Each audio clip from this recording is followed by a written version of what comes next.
ఏమిటా పిలిచావట? ఏం లేదే, ఆ దిక్కుమాలిన మాత్రలన్నీ వంగి వంగి ఏరేసరికి ఒళ్ళంతా ఒకటే నొప్పులు. దానికి తోడు ఉప్పు కారం లేని చప్పిడి గంజాయే.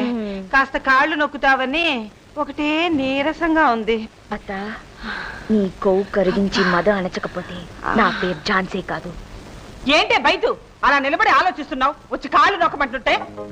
అలాగే అత్తయ్య. కాళ్ళేంటి ఒళ్ళంతా పట్టేస్తా. పట్టవే.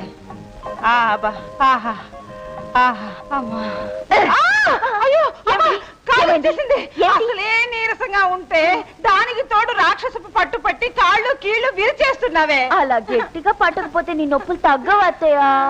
నీ మెడ నొప్పిగా ఉందన్నావు కదా, ఉండు పట్టేస్తాను. ఏమిటి లేకపోయావు?